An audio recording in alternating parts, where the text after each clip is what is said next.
My wife just bought me the newest pre-painted miniature set from Wizkids for my birthday. I want to open it here with you guys. It's called Fangs and Talons. I can finally open it. But this isn't any normal miniature unboxing video. I'm going to be taking one miniature from each of these boxes and adding some homebrew monster mechanics to it. And at the end, I'm picking my overall favorite. I'm doing an entire stat block. They'll be down in the description, which I think is perfect because I don't even know what's inside these boxes. So let's get into it. First box. Now, I already opened it like a savage because I got too excited. We're going to be professional. Ooh, it's a mimic door. And the other side's a door.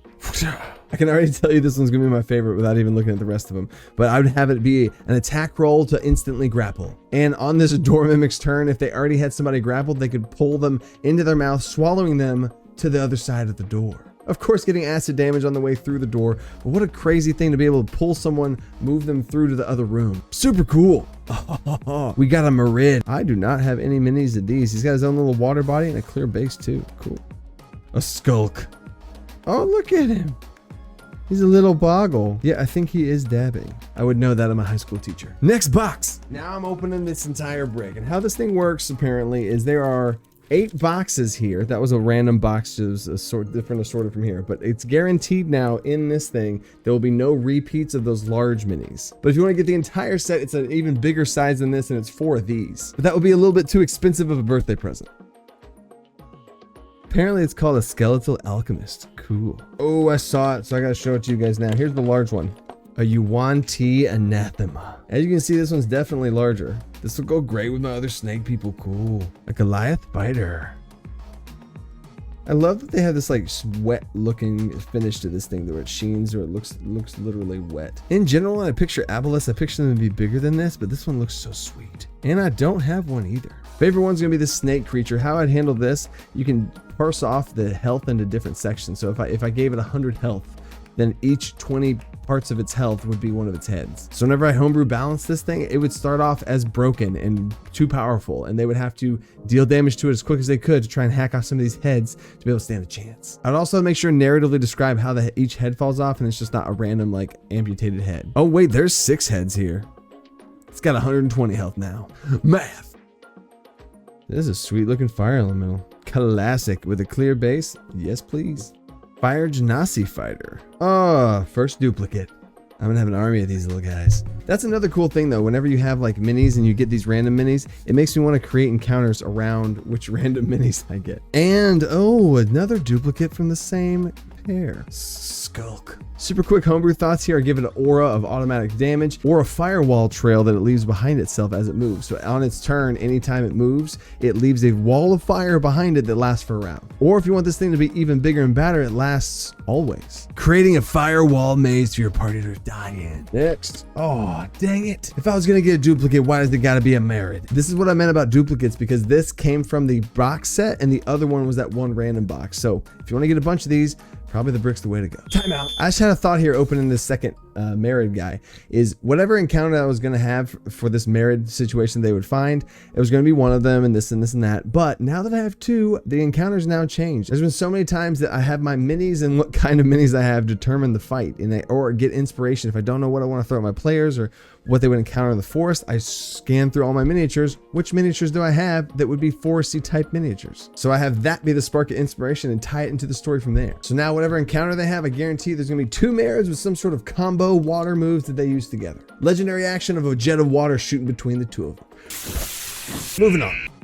Vampiric Mist. You can literally see the blood veins in this thing. There's been so many times when players kill a vampire, but now I have a mini for it. A Vine Blight. Cool. Oh yes, I love kobolds. I probably have way too many kobolds, but this one's got a skunk on its back. How can you pass him up? Something this cool, I wouldn't even have be a homebrew monster. I would try and get this as be a part of the party in some way. Critical Role did this and it was a very memorable character while it lasted, with a bunch of random gadgets with animals and stuff. I love it. I actually like this wind elemental much better than the one I have currently. It's such a dynamic wind pose. Might be my favorite. Let's see. Another Vampiric Mist. Okay. But that actually is useful because if there are multiple vampires, now I got them. Ooh, a Tri-Drone. Definitely don't have any of these. Oh, cool. A Twig Blight. This goes well with that other Blight. I'm playing with them now. Stop. Wind elementals like these I've had in the past where I've literally had a druid that can shapeshift into this, and they had a whelm ability action. They'd make strength saving throws to see if you picked them up or not, but you could pick up multiple creatures, swirl them around, they'd take bludgeoning damage inside of you, and you could shoot them out later as an action. Basically, you became a grapple tornado that could launch people. Pretty sweet.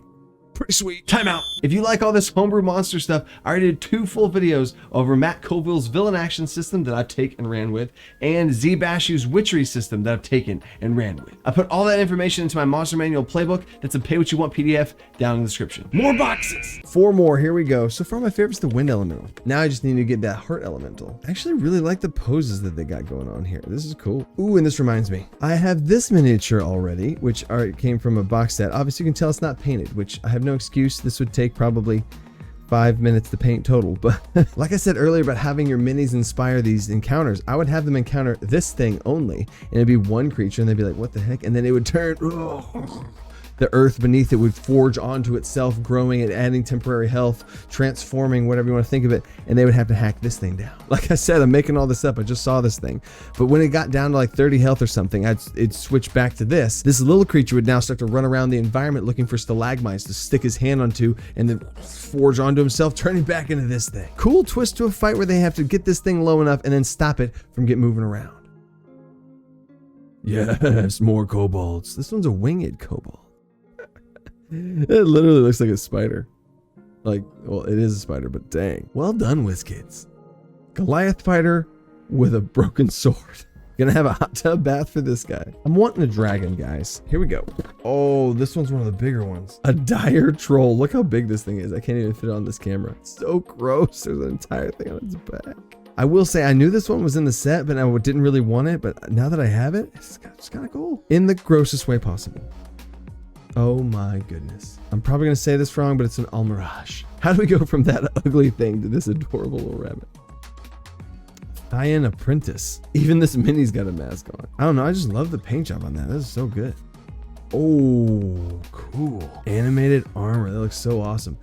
This one's going to be the one that's my favorite. I know we had the huge dire troll and that's disgusting. I love animated armors, but I usually like to make their health source away from themselves. Players could enter into a room with some sort of glowing crystal. That would be its health source. This thing would be immune to damage. They could still damage it, but it would keep healing itself. I would describe the damage that the players deal. They'd roll for damage, all that good stuff, but then the crystal would glow and repair the armor. But maybe throw this crystal in the center of some sort of trap situation that they have to figure out a way to get to the crystal to be able to damage themselves. Or let those range players shine and shoot the thing down. 2 more and no dragons.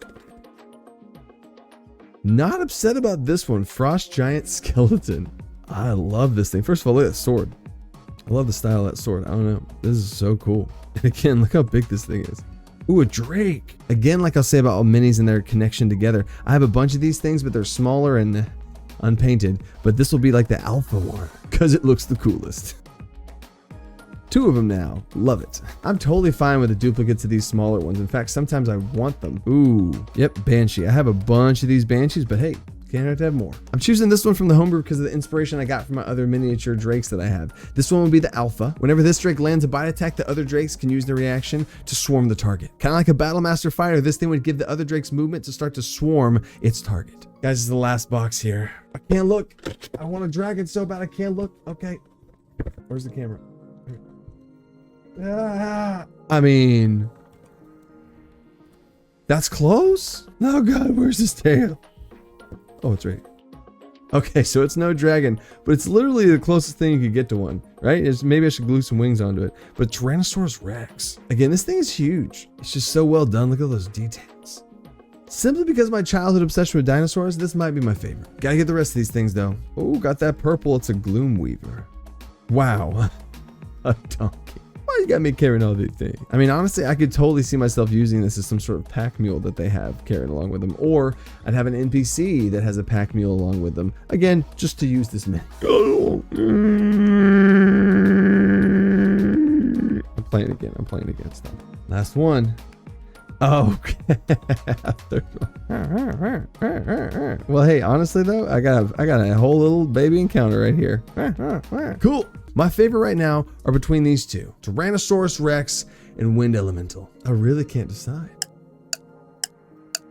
You know what? I'm going to do an entire video series over elementals or something like that, of how I can make them each feel different between a air elemental, a lightning elemental, which is another homebrew one of mine, earth, fire, heart, and I wanted a dragon so bad, I'm choosing my Tyrannosaurus. Or there's some wings I can glue onto. But I'm going to take some time right now to homebrew this guy. Look how big he is. I do not know the stat block of a Tyrannosaurus Rex off my head, and I will probably glance at it for some inspiration as a basis for this thing. But I'm going to add some extra things to make this thing truly scary. So you'll find the stat block for this thing down in the description, and I might also have a video in the description of the process of how I homebrew this thing from scratch. And leave me a comment down below which one of these was your favorite that you wish I would have done a stat block on instead. And if these types of videos are popular enough, I might do something in the future where I have you guys vote in the comments on which one that I do. And I'd have a part 2 follow-up video for every unboxing video. Just don't choose the donkey. I would not be excited to do a stat block for that. Maybe these cute little rabbits though. This was a really fun video to do, so as soon as I got this, I wanted to do some sort of homebrew twist that's different than normal unboxing videos. So if you guys like this, leave a comment down below, and next time one of these new sets come out, I'll do another one. And maybe if this video does well enough,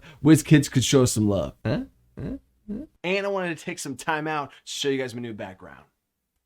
Ooh, check it out. I want to say a few things here too, because that Homebrew T-Rex video is going to go live this Wednesday. I'm really excited about it, but it's going to be the first video in the Homebrew Monsters series that I'm starting up for you guys. If you just want the stat block, the link's still down in the description, but if you want to see how I created in the homebrew process of taking the original, pretty bland T-Rex and turn it into the Tyrannosaurus Rex, then there'll be a video for that too. And if you want many more mini content, you should go check out Fry Minis. Mini? Huh? He's a friend of the channel and he has many videos on those minis, and he's got a bunch of cool DM tips too. And the last huge announcement is my brand new PDF that's about to be released for the month of December. Every single month I give my patrons new homebrew content in the form of PDFs, and this one is going to be huge. It's the biggest one yet and includes my point by feet system that I'm also going to be releasing a bonus video on. So a big thank you to all the support. Okay. Down there's also a link for that monster stat block we created and an Amazon link so you can pick these up for yourself. So until next time, stay creative and think outside the box. Because I unboxed the box. Think outside the unbox. Peace.